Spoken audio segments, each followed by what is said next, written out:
Basi wakati na muda kama huu tena tunapata wasaa mzuri kwa ajili ya kutafakari neno la Mungu, na katika kutafakari neno la Mungu hapa ni mimi Shija Thomas ambaye nitaenda kuelezea neno la Mungu ambalo ni zuri sana, ambalo tunafaa tuweze kulisikia sote kwa pamoja na tuweze kujifunza kitu cha msingi sana. Na mwenzangu ambaye nimeambatana naye kwa majina anaitwa Steven Choge. Huyo tutakuwa naye katika kujifunza neno hili. Na sehemu hii ya kitabu cha Wakolosai sura ya 2 imeweza kusumbua watu wengi, na kuwafanya wawafundishe watu isivyo stahili, kupata uhakika wake na kuweza kupata kile kilicho kweli, kwa sababu tutaweza kuelezea kulingana vile ambavyo Biblia inaweza kujifafanua yenyewe. Kwanza nimpatie msomaji wangu aweze kutusomea hapo kwenye kitabu cha Wakolosai sura ya 2 na lile fungu la 16. Karibu uweze kusoma msomaji wangu. Asante. Wakolosai sura ya 2 na ule mstari wa 16, neno la Bwana linasema: basi jisafisheni, mkatoe ile chachu ya kale, mpate kuwa donge jipya, kama vile mlivyo hamkutiwa chachu. Kwa maana Pasaka wetu amekwisha kutolewa kwa sadaka. Mtu asiwahukumu ninyi katika vyakula au vinywaji, au kwa sababu ya sikukuu au mwandamo wa mwezi au Sabato. Mambo hayo ni kivuli cha mambo yajayo, bali mwili ni wa Kristo. Asante. Sasa katika fungu hili watu wengi sana kwenye kulielezea wamekuwa wakieleza wakisema ya kwamba Paulo anaposema basi mtu asiwahukumu ninyi katika vyakula, kitu cha kwanza amezungumza vyakula.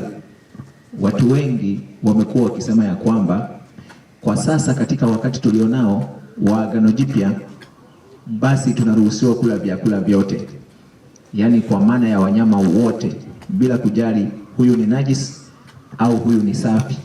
Kwa hiyo wamekuwa wakiona ya kwamba mtu asiwahukumu ninyi, yaani kwamba nikikuta mtu anakula nguruwe sitakiwi kumwambia Biblia imesema ya kwamba nguruwe ni najisi, nimwache tu nisimhukumu. Watu wamekuwa wakielewa hivyo na kuwafundisha watu wengine, na unapoenda kuambia nguruwe ni najisi au mnyama mwingine ambaye ni najisi, watakusomea Wakolosai 2:16. Na katika kuisoma hii Wakolosai 2:16, hapo ndipo wengi wamepigwa chenga, wamepigwa changa la macho. Na hapa leo tunatamani tuweze kujifunza kwa kufafanua. Biblia huwa inajifafanua yenyewe, haipasi kufafanuliwa kama mtu apendavyo. Sasa tutachukua kitu kimoja kimoja leo. Cha kwanza, vyakula. Tutaangalia ni vyakula gani. Je, ni kweli leo watu tusiwaambie kwamba hiki hamtakiwi kunywa na hiki hamtakiwi kunywa, tuwaache tu wanywe vitu vyote, walewe, wanywe pombe, wanywe konywaji, wanywe vijogoo? Je, tuwaache tu wanywe? Sasa leo tutaweza kujifunza zaidi, lakini pia amezungumzia watu wasihukumiwe kwa sababu ya sikukuu au mwandamo wa mwezi au Sabato, akisema mambo hayo yalikuwa ni kivuli cha mambo yajayo, bali mwili ni Kristo. Kitu ambacho natamani uweze kuelewa msikilizaji wangu ni hivi: ukisikia kwamba mambo hayo yalikuwa ni kivuli, maana yake ni hivi: yalikuwa yanafanyika kipindi hicho kwa ruhusa maalum. Yaani yalikuwa yanafanyika kipindi hicho kwa ruhusa maalum, sio kwamba ni mambo mageni ambayo tunapozungumzia hapa. Ni yale ambayo yamekwisha kufanyika, lakini yalikuwa yameruhusiwa kufanywa hivyo, lakini yalikuwa yamelenga kitu fulani. Swali la kujiuliza kabisa, utajiuliza, nguruwe haijawahi kuwa kivuli cha Kristo, maana haikuwahi kutumika, au mnyama mwingine najisi hajawahi kuwa kivuli cha Kristo. Sasa nimpe msomaji wangu aweze kutusomea kwanza kwenye sehemu ya vyakula ambavyo Paulo alikuwa amelenga, akiwaambia watu wasiwahukumu kwa ajili ya vyakula hivyo. Naomba msomaji wangu usome katika kitabu cha Kutoka sura ya 12 fungu la 43 na 48. Hapo ndipo kuna uwiano sahihi wa chakula ambacho kilikuwa kivuli, ambacho kwa sasa hatutakiwi kumhukumu mtu atakapokuwa akionekana akila, au Wayahudi hawatakiwi kuwahukumu watu, maana wao ndio walikuwa wamepewa vile vyakula vya kivuli, lakini wa mataifa hawakuruhusiwa kula. Karibu msomaji. Asante. Katika kitabu cha Kutoka sura ya 12 na ule mstari wa 43, neno la Bwana linasema, Bwana akamwambia Musa na Haruni, amri ya Pasaka ni hii, mtu mgeni asimle. Lakini mtumishi wa mtu awaye yote aliyenunuliwa kwa fedha, ukiisha kumtahiri, ndipo hapo atamla Pasaka. 45, mstari 45. Akae kwenu hali ya ugeni na mtumishi aliyeajiliwa wasimle Pasaka, na aliwe ndani ya nyumba moja. Usiichukue nje ya nyumba nyama yake yoyote, wala msimvunje mfupa wake uwao wote. Na wafanye jambo hili mkutano wa Israeli wote. Na mgeni atakapoketi pamoja nawe na kupenda kumfanyia Bwana Pasaka, waume wake wote na watahiriwe, ndipo hapo akaribie na kufanya Pasaka. Naye atakuwa mfano mmoja wa mtu aliyezaliwa katika nchi, lakini mtu yeyote asiyetahiriwa asimle. Unaona, Paulo sasa anatuambia kwamba mtu asiwahukumu ninyi katika vyakula. Mtu ambaye sasa ni mataifa, ni Myahudi, si Myahudi, anatakiwa kula Pasaka au kushiriki mwili wa Yesu, ambaye ndiye Pasaka wa kweli, ambaye alikuwa anawakilishwa kipindi hicho na chakula cha Pasaka cha kondoo, ambaye sasa walitakiwa wale Wayahudi tu, kwa sababu Kristo alikuwa bado hajafunuliwa. Vyakula vinavyozungumziwa hapo ni Pasaka, na Yesu anatueleza kwenye kitabu kile cha Yohana sura ya 6 fungu la 54. Yohana sura ya 6 fungu la 54. Soma tu kwenye simu yangu hapo, nimeshafungua fungu la 54. Anatueleza namna tunavyopaswa kumla Kristo. 6 fungu la 54, neno la Bwana linasema, aulaye mwili wangu na kunywa damu yangu anao uzima wa milele, nami nitamfufua siku ya mwisho. Asante. Kwa hiyo sasa katika kipindi cha sasa hatuzuiwi kula Pasaka. Mtu asiwahukumu kula Pasaka, kwa sababu aulaye mwili wangu na kunywa damu yangu, huyo atapata uzima wa milele, kwa sababu Pasaka aliyekuwa anatolewa kipindi hicho alikuwa anawakilisha Yesu ambaye angekuja kutupatia uzima wa milele. Mtu asije akakudanganya kabisa. Mtu asije akakudanganya akakuambia kupitia fungu hili la Wakolosai 2:16 kwamba sasa hivi tunaruhusiwa kula nguruwe, tunaruhusiwa kula ngamia, tunaruhusiwa kula sungura, tunaruhusiwa kula wibari, tunaruhusiwa kula na vitu vingine ambavyo Mungu amesema kwamba ni najisi. Asije akatumia fungu hili kwa ajili ya kutapeli au kufanya ukala vyakula ambavyo ni najisi. Nguruwe haijawahi kuwa kivuli cha Kristo hata siku moja. Kivuli cha Kristo ilikuwa ni Pasaka, na vyakula hivyo ndio Paulo anasema mtu asiwahukumu kwa ajili ya vyakula hivyo, si vyakula kwa maana ya wanyama najisi. Lakini kipengele cha pili, ukirudi kwenye Wakolosai, ndugu yangu, amezungumza mtu asiwahukumu kwa ajili ya vinywaji. Kwenye vinywaji hapa napo tunatakiwa tuiangalie Paulo alipokuwa anazungumzia vinywaji. Je, alikuwa anamaanisha kwamba mtu asiwahukumu kwa ajili ya vinywaji kwa maana ya kwamba sasa hivi tunatakiwa tukunywe vinywaji vyote, yaani Wakristo tuweze kuwa ni watu wa kunywa ovyo ovyo?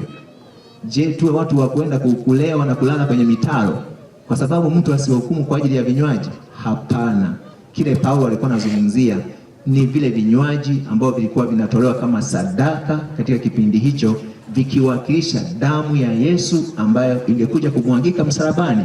Walikuwa wanafanya kwa kivuli kipindi hicho, kwa sababu Kristo alikuwa hajatolewa pale msalabani.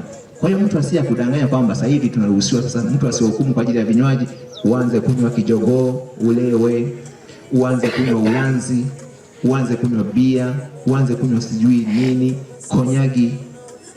Kama ingekuwa ni hivyo, basi leo tungesema ya kwamba mtu asiwahukumu kwa ajili ya vinywaji.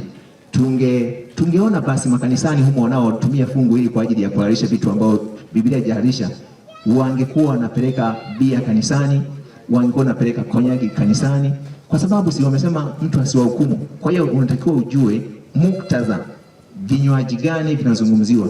Hapa ndipo tunaweza kuona kwenye kitabu kile cha Hesabu sura ile ya 28 fungu la 14 vya vinywaji vinavyozungumziwa ambavyo vilikuwa ni kivuli lakini vikiwakilisha Kristo. Msomaji wangu karibu. Asante.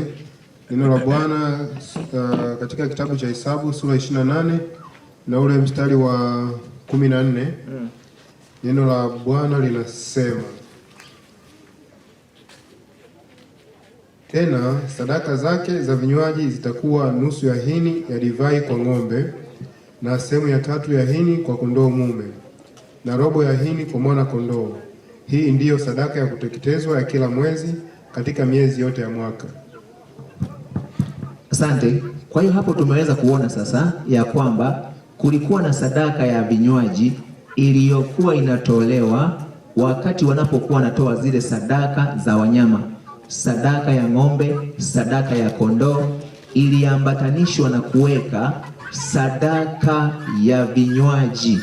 Sasa vinywaji hivi ndiyo sasa kusema vilikuwa ni kivuli, kwa sababu vilikuwa vinawakilisha damu ya Yesu ambayo ingekuja kumwagika kama sadaka, kama vile ambayo tumeona ilikuwa ni mfano wa sadaka ya vinywaji, ingekuja kumwagika kama sadaka iliyo halisi, yaani damu ya Yesu yenyewe, ambapo katika kitabu kile cha Yohana, nitasoma tu msomaji wangu, Yohana 6 fungu la 53 nasema, basi Yesu akawaambia, amini amini nawaambia, msipoula mwili wangu. Tumeshasoma hapo kwenye habari ya kuruhusiwa sasa kula mwili wa Yesu kama Pasaka ambayo ilikuwa inawakilishwa na kondoo.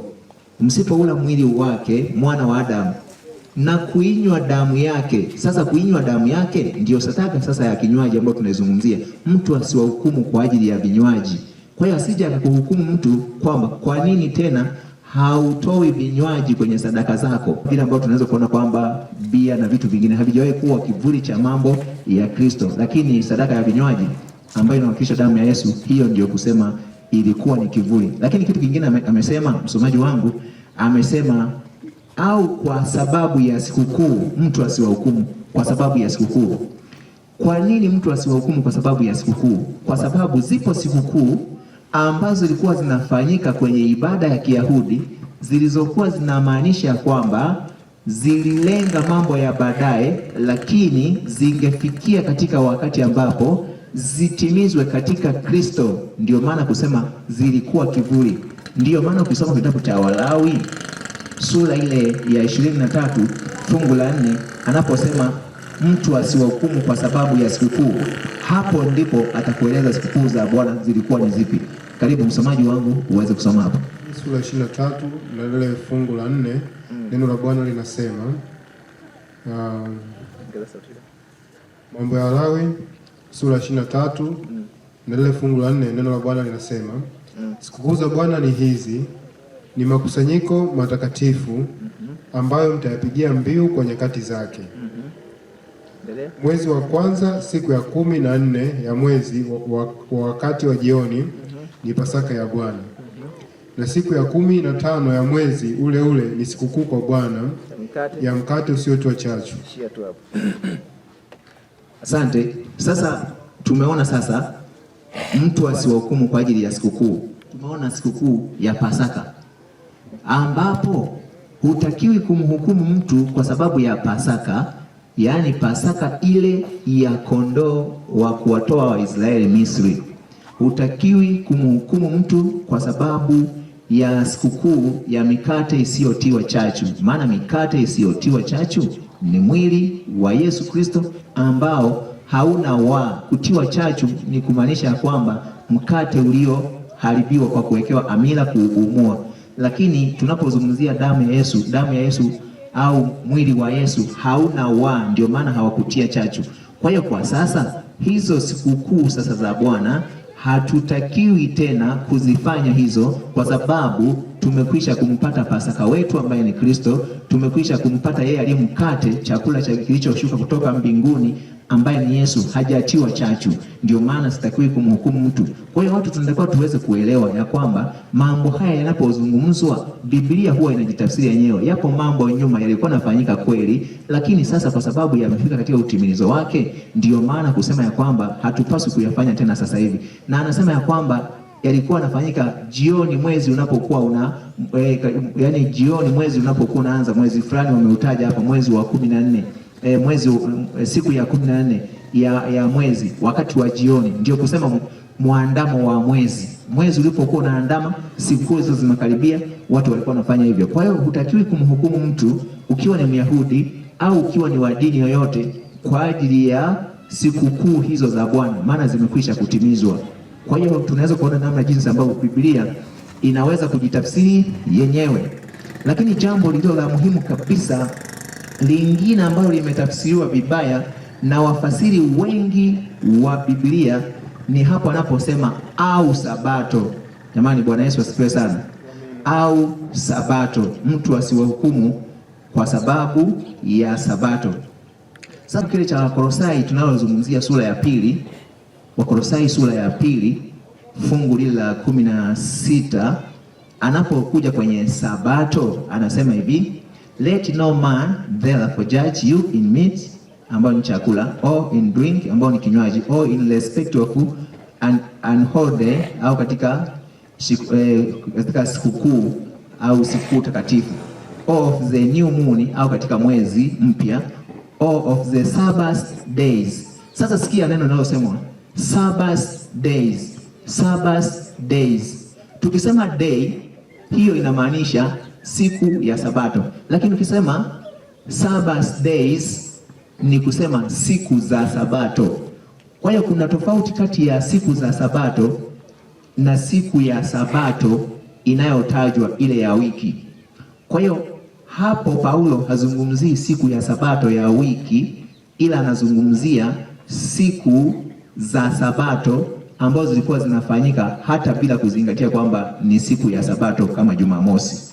Naomba msomaji wangu uende kwenye kitabu kile cha Kutoka sura ya 31, kitabu cha Kutoka 31, Kutoka 31 fungu lile la 12.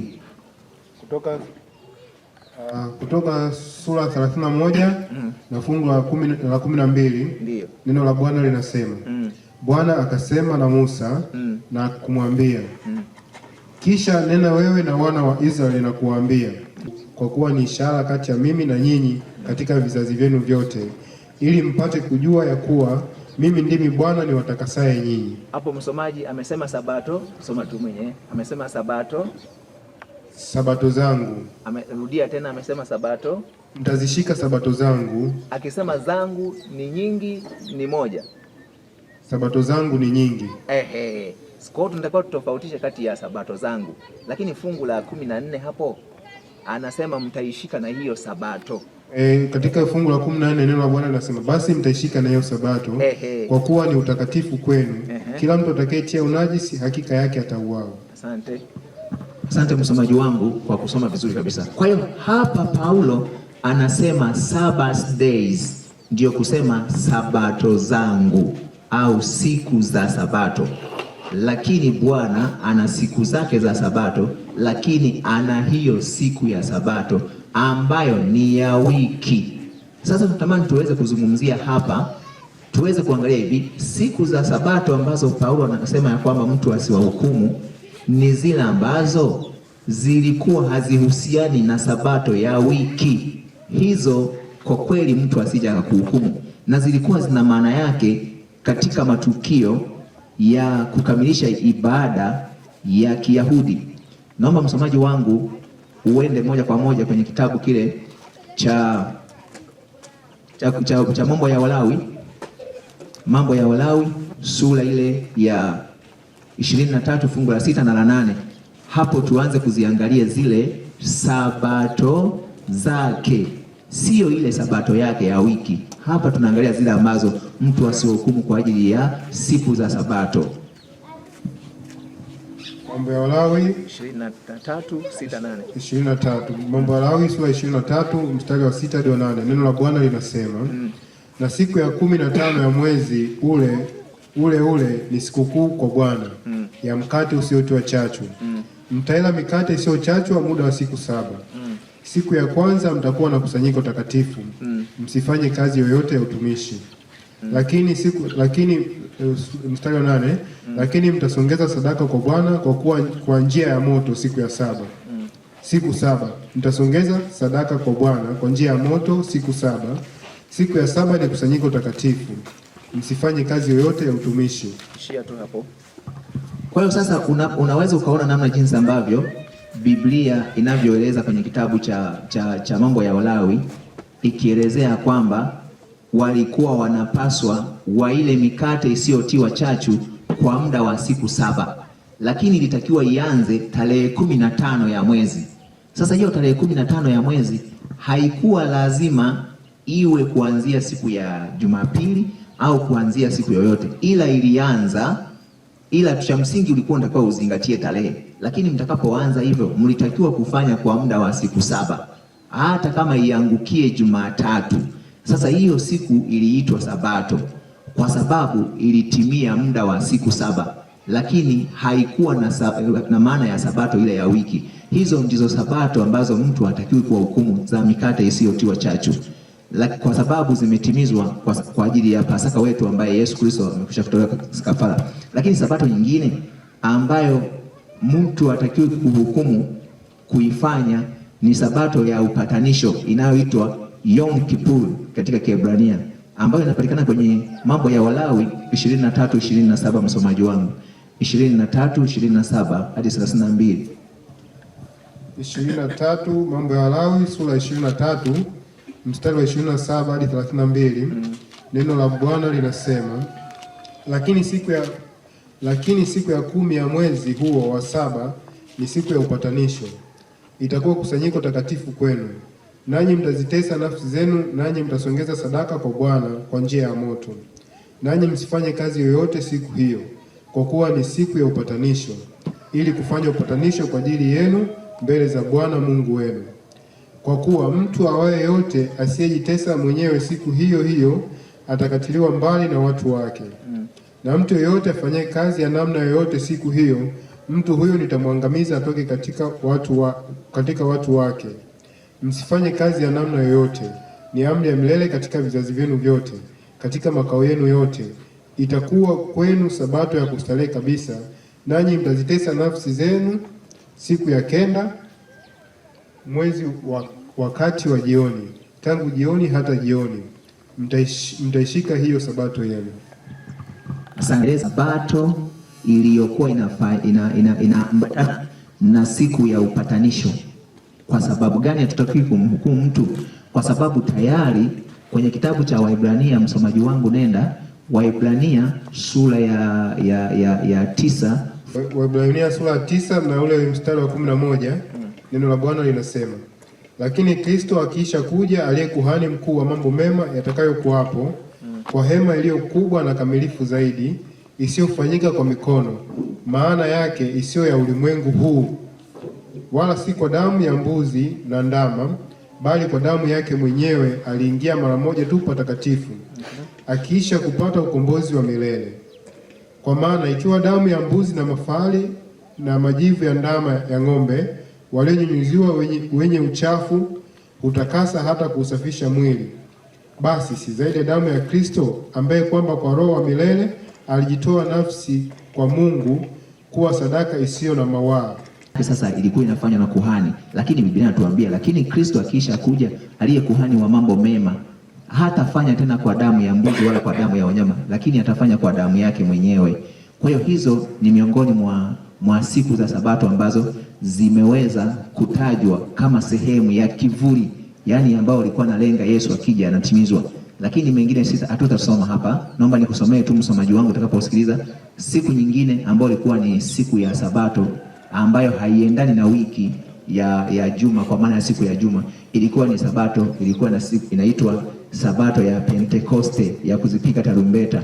Ilikuwa inafanyika kwenye mambo ya Walawi 23 hadi 25, ambayo ilikuja kutimizwa kwenye Pentekoste ambapo Roho Mtakatifu alipokuja kumwagwa. Lakini tunapoenda kumalizia kabisa, unaposikia sasa sabato ya wiki ambayo si sawa na hizi sabato ambazo mtu anaambiwa asiwahukumu, hiyo sasa watu wanaotafsiri Biblia wameifanya na yenyewe eti kusema ya kwamba mtu asiwahukumu kwa sababu na yenyewe ilikuwa ni kivuli. Hapana, kivuli kilikuwa kinawakilishwa na mambo ya kiibada ya Kiyahudi, lakini hii imeanza hata kabla ya kuanza kutoa sadaka. Haimeanza hata kabla ya kuanza kuletewa upatanisho. Ilianza na Mungu kwenye kitabu cha Mwanzo sura ya 2, utasoma hapo Mungu alipokuwa akiitakasa. Lakini ina sababu ya msingi ya kuitunza mpaka leo. Sababu ya msingi ya kuitunza hiyo siku ya Sabato ni katika kile kitabu cha Kutoka sura ile ya 20 fungu la 11. Unaweza kusoma msomaji wangu? Kitabu cha Kutoka sura ya 20 na ule mstari wa 11. Neno la Bwana linasema, kwa maana kwa siku 6 Bwana alifanya mbingu na nchi na bahari na vyote vilivyomo, akastarehe siku ya 7. Kwa hiyo Bwana akaibarikia siku ya Sabato akaitakasa. Asante. Kwa hiyo sasa sababu ya msingi ya hii kutokuwa ni kivuli yenyewe ina sababu ya uumbaji. Sema kwamba kwa maana kwa siku 6 Bwana alifanya mbingu na nchi, ina sababu ya uumbaji. Kwa hiyo haiwezi kutimizwa kwa jinsi ya mambo ya kisadaka. Haihusiani na mambo ya sadaka, haihusiani na mambo ya kivuli cha sadaka kuwakilisha Kristo, kwa sababu inawakilisha habari za uumbaji. Mungu alipoumba mbingu na nchi na bahari na vyote vilivyomo, akastarehe siku ya 7. Kwa hiyo Bwana akaibarikia siku ya Sabato akaitakasa. Ndipo sasa kusema ya kwamba watu wote tunapaswa hiyo tuitunze. Lakini zile sabato zingine ambazo ni Sabbath days, ukiacha Sabbath day ambayo ni siku ya 7 na zile siku za 7, unapaswa sasa uweze kuelewa ya kwamba unapaswa utofautishe. Asante msikilizaji wangu, na tuseme ya kwamba kama utakuwa na swali, kwa sababu somo hili lipo hapo mtandaoni YouTube, utaweza kuuliza swali, utaweza kuandika na tutaweza kukujibu kabisa. Lakini pia tutakuwa na mwendelezo wa masomo, tutakuwa tukikutana kwa namna hii kwa ajili ya kuweza kutoa mwendelezo, kufafanulia watu na kuwafundisha Biblia bila ilivyo, bila kuharibu ukweli wa Biblia. Biblia haiwezi kujipinga. Eti Mungu amwambie Musa hutakiwi kula nguruwe, alafu Paulo aje aseme nie kuleni tu nguruwe. Huyo Mungu wa namna hiyo hajawahi kutokea. Kwanza Mungu alisema nguruwe haicheui, alafu sasa hivi watu wanasema tule nguruwe ya sasa hivi inacheua. Sijawahi kuona nguruwe inacheua mimi sasa hivi. Kwa hiyo ndugu rafiki yangu, hebu waage hawa watu, tutapatana nao tena kwa wakati mwingine. Ndugu zanguni, kama ndugu yetu hapa alivyotufafanulia neno la Mungu, kwa pamoja tuwashukuru sana kwa kutoa muda wenu kusikiliza maneno ya Mungu. Maana nafsi ya mwanadamu haitoishi kwa mkate tu, mwanadamu hatoishi kwa mkate tu, bali kwa kila neno litakalo katika kinywa cha Mungu. Tunawashukuru na Mungu awabariki sana. Karibuni tena siku nyingine. Amen.